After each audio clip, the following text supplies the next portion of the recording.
दोस्तों, जब भी बात रामायण के शक्तिशाली योद्धाओं की होती है तो हमारे जहन में सबसे पहला नाम रावण और उसके पुत्र मेघनाद का ही आता है। लेकिन रावण और मेघनाद के अलावा भी रामायण में हनुमान जी, लक्ष्मण जी, प्रभु श्री राम और अंगद जैसे वीर और पराक्रमी योद्धा थे।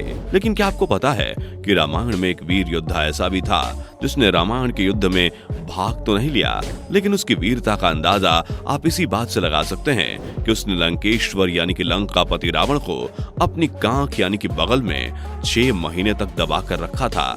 दोस्तों, हम बात कर रहे हैं देवराज इंद्र के पुत्र और किष्किंधा के राजा बाली की। दोस्तों, बाली इतने वीर थे कि बाली का वध खुद श्री राम ने उनके सामने से नहीं बल्कि छुपकर किया था। जी हाँ दोस्तों, अब हो सकता है कि आपको इस बात पर विश्वास ना हो रहा हो, लेकिन आखिर वो इतने बलशाली क्यों थे और आखिर प्रभु श्री राम ने बाली को छुपकर ही क्यों मारा। दोस्तों, आज के इस वीडियो में हम आपको किष्किंधा के सम्राट और रामायण के सबसे ताकतवर योद्धा बाली के बारे में कुछ ऐसी बातें बताएंगे जो शायद आप नहीं जानते होंगे। दोस्तों, इंद्रपुत्र बाली एक निडर और शक्तिशाली योद्धा थे और उन्हें उनके असीम बल के लिए जाना जाता था। बाली को यह वरदान मिला था कि जो भी योद्धा उनके सामने युद्ध करने आएगा तो सामने वाले योद्धा का आधा बल बाली के पास आ जाएगा और वो और भी ज्यादा ताकतवर बन जाएगा। बाली को कभी राज्य का मोह नहीं था और ना वो इससे ज्यादा राजपाट चाहता था।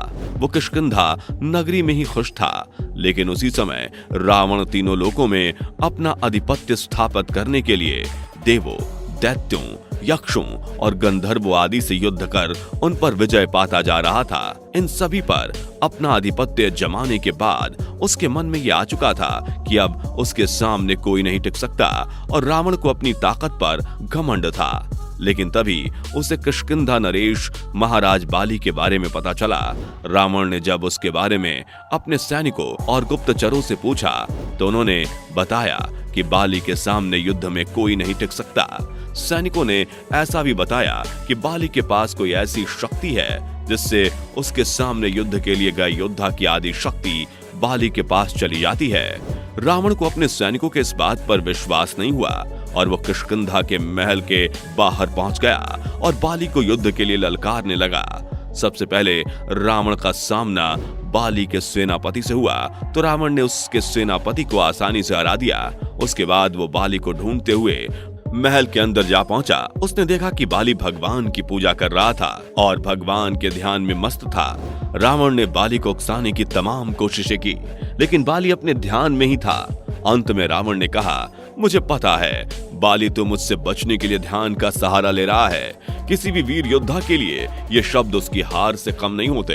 ये शब्द सुनते ही बाली उठ खड़ा हुआ और उन दोनों के बीच कुछ देर युद्ध हुआ और अंततः बाली ने रावण को जमीन पर गिरा दिया और रावण उठता उससे पहले ही बाली ने रावण को अपनी कांख में दबा लिया और उसे लेकर बाली इधर से उधर घूमता रहा। रावण बाली के चंगुल से छूटने का प्रयास करता रहा, लेकिन लाख प्रयासों के बाद भी रावण बाली के चंगुल से छूट नहीं पाया और अंत में रावण ने बाली से हार मानकर उससे मित्रता कर ली। रावण को पराजित करने के बाद बाली का अहंकार 7वें आसमान पर था और वो यहाँ वहाँ सबको युद्ध के लिए ललकारने लगा। अपनी ताकत के नशे में चूर बाली एक दिन ऐसे ही वन में चिल्ला रहा था कि कोई है जो मेरा सामना करके मुझे हरा सके। उसी वन में पवन पुत्र हनुमान अपने इष्ट यानी प्रभु श्री राम का नाम जप रहे थे। बाली के बार बार ललकारने पर हनुमान जी ने अपनी आंखें खोली और बाली से कहा कि हे वानर राज, आप बेहद ही बलशाली हैं, आपको कोई नहीं हरा सकता। लेकिन इस तरह किसी वीर योद्धा को यहाँ वहाँ सबको ललकारना शोभा नहीं देता। इस पर बाली ने हनुमान जी को भी युद्ध के लिए ललकारा, यहाँ तक कि प्रभु श्री राम के बारे में कह दिया कि मेरा सामना करने की उनमें भी ताकत नहीं है। अपने इष्ट का मजाक उड़ता देख हनुमान जी को क्रोध आया और उन्होंने बाली की चुनौती स्वीकार कर ली। तय ये हुआ कि अगले दिन सूर्योदय होते ही इनके बीच दंगल होगा। इतना कहकर बाली अपने महल चला गया। हनुमान जी अगले दिन दंगल के लिए जा ही रहे थे, तभी ब्रह्मा जी प्रकट हुए और उन्होंने हनुमान जी को समझाने की बहुत कोशिश की कि वो लड़ाई के लिए ना जाएं, लेकिन हनुमान जी न माने। हनुमान जी ने कहा कि बाली ने उनके प्रभु श्री राम को चुनौती दी है, ऐसे में उसे जवाब देना जरूरी है। ब्रह्मा जी ने हनुमान जी से कहा कि वो जाकर बाली से लड़ सकते हैं, लेकिन बेहतर होगा कि वो अपनी शक्ति का 10वां हिस्सा ही लेकर युद्ध के लिए जाएं और अपना शेष शक्ति अपने आराध्य के चरण में समर्पित कर दें और दंगल से लौटकर अपनी बची हुई शक्ति फिर से हासिल कर लें। ऐसा सुनकर हनुमान जी मान गए और अपनी कुल शक्ति का 10वां हिस्सा ही बाली से युद्ध के लिए लेकर गए। वरदान के अनुसार हनुमान जी जैसे ही बाली के सामने आए, उनकी शक्ति का आधा हिस्सा बाली के शरीर में चला गया। उसके शरीर में जबरदस्त हलचल शुरू हो गई और थोड़ी ही देर में बाली को ऐसा लगने लगा कि मानो उसकी शरीर की नसें फट जाएंगी। उसी समय ब्रह्मा जी दंगल के मैदान में प्रकट हुए और उन्होंने बाली से कहा कि बाली, खुद को जिंदा रखने के लिए वो तुरंत हनुमान जी से दूर भागना शुरू कर दे। बाली ने ऐसा ही किया। वो लगातार भागता रहा। कई मील दौड़ने के बाद उसे राहत महसूस हुई। उसने देखा कि सामने ब्रह्मा जी हैं। ब्रह्मा जी ने बाली से कहा, तुम खुद को दुनिया में सबसे शक्तिशाली समझते हो, लेकिन तुम्हारा शरीर हनुमान की शक्ति का थोड़ा सा भी हिस्सा नहीं संभाल पा रहा है, जबकि वो केवल अपनी 10% शक्ति लेकर ही तुमसे लड़ने आए थे। सोचो, यदि संपूर्ण शक्ति होती तो तुम्हारा क्या होता। बाली को बात समझ में आ गई और उसे अपनी गलती का एहसास हुआ। बाद में बाली ने हनुमान जी को प्रणाम किया और उनसे क्षमा मांगी। दोस्तों, बाली का छोटा भाई सुग्रीव भी बाली की तरह ताकतवर था। एक बार की बात है जब बाली ने सुग्रीव को उसके अपने राज्य किष्किंधा से निकाल दिया था और साथ ही सुग्रीव की पत्नी रूमा को भी बलपूर्वक अपने साथ रख लिया था। जब प्रभु श्री राम माता सीता की खोज में जंगल में इधर उधर भटक रहे थे, तभी उनकी मुलाकात सुग्रीव से हुई। सुग्रीव ने श्री राम से एक तरह का सौदा किया कि आप मेरा राज्य, मेरी पत्नी अगर मुझे वापस दिला देंगे तो मैं अपनी पूरी सेना के साथ माता सीता की खोज करने में आपका साथ दूंगा। दोस्तों, सुग्रीव के पास अपार वानर सेना थी जो राक्षसों से टक्कर ले सकती थी और प्रभु श्री राम के पास अदम्य साहस, दिव्यास्त्र, धर्म का पाठ था और गुरुओं का आशीर्वाद था। पर क्या था, प्रभु श्री राम ने सुग्रीव को उसका राज्य किष्किंधा और उसकी पत्नी वापस दिलाने का वचन दिया, लेकिन बाली को मारना इतना आसान नहीं था। सुग्रीव ने जब श्री राम को बाली के बारे में बताया तो योजना बनाई गई कि श्री राम के संकेत पर सुग्रीव ने बाली को उकसाया और उसे युद्ध के लिए ललकारा। श्री राम पेड़ के पीछे अपना धनुष और बाण लेकर बाली को मारने को तैयार थे।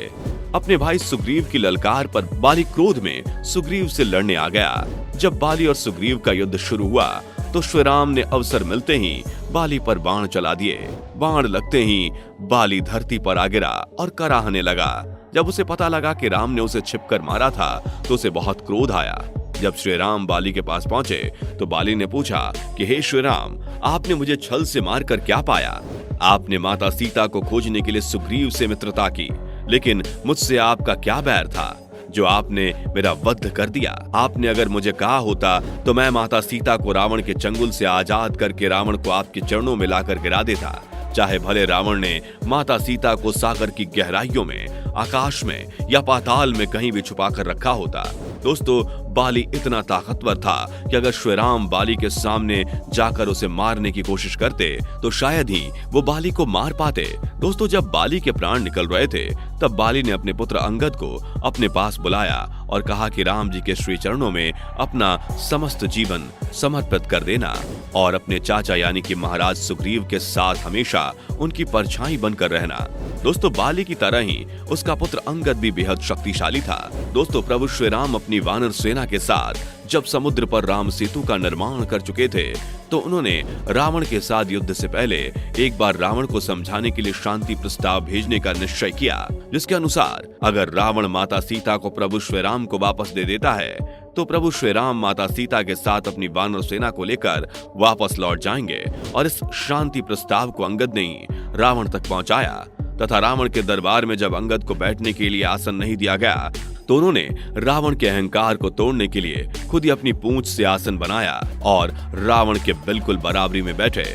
इससे रावण को अपनी बेइज्जती महसूस हुई तो उसने अपने कुछ सैनिकों से कहा कि इस वानर का सर कलम कर दो, जिसके बाद अंगद ने प्रभु श्री राम का नाम लिया और उन सभी को रावण के सामने ही मारा। उससे कहा कि हे रावण, अगर तुम्हें अपने योद्धाओं की शक्ति पर अभिमान है तो मैं प्रभु श्री राम की ओर से आपके समस्त योद्धाओं को चुनौती देता हूँ कि मैं अपना पैर आपके इस दरबार में जमा देता हूँ और यदि आपका कोई योद्धा मेरे इस पैर को धरती से उठा सके तो मैं अपने स्वामी प्रभु श्री राम की ओर से यह वचन देता हूँ कि वो इस लंका से वापस चले जाएंगे। एक एक करके रावण के सभी शूरवीर योद्धाओं ने अंगद के पैर को उठाने की कोशिश की, लेकिन उठाना तो दूर, वो हिला भी ना पाए। उन शूरवीरों में रावण का पुत्र इंद्रजीत भी शामिल था, लेकिन वो भी अंगद के पैर को हिला तक नहीं पाया। रावण अपनी सभी योद्धाओं को यूं हारता हुआ देखकर स्वयं अंगद के पैर उठाने के लिए जैसे ही आगे बढ़ा तो अंगद ने कहा, अरे मूर्ख, मेरा पैर पकड़ने से कुछ नहीं होगा, तुम जाकर प्रभु श्री राम के पैर पकड़ो। अगर तुम प्रभु श्री राम का पैर पकड़ोगे तो वो तुम्हें माफ करके तुम्हें प्राणदान देंगे। दोस्तों, बाली की तरह उसका बेटा अंगद भी परम शक्तिशाली था, लेकिन बाली रामायण का एक ऐसा पात्र था, अगर बाली की मित्रता श्री राम से होती तो रामायण का इतिहास कुछ और होता, लेकिन शायद विधि का विधान कुछ और ही था। खैर दोस्तों, इतना सब कुछ जानने के बाद आप बाली की शक्तियों के बारे में क्या कहना चाहेंगे, हमें कमेंट करके जरूर बताएं। और ऐसे ही वीडियोस के लिए इस चैनल को सब्सक्राइब करके बेल नोटिफिकेशन भी जरूर ऑन कर लें। धन्यवाद।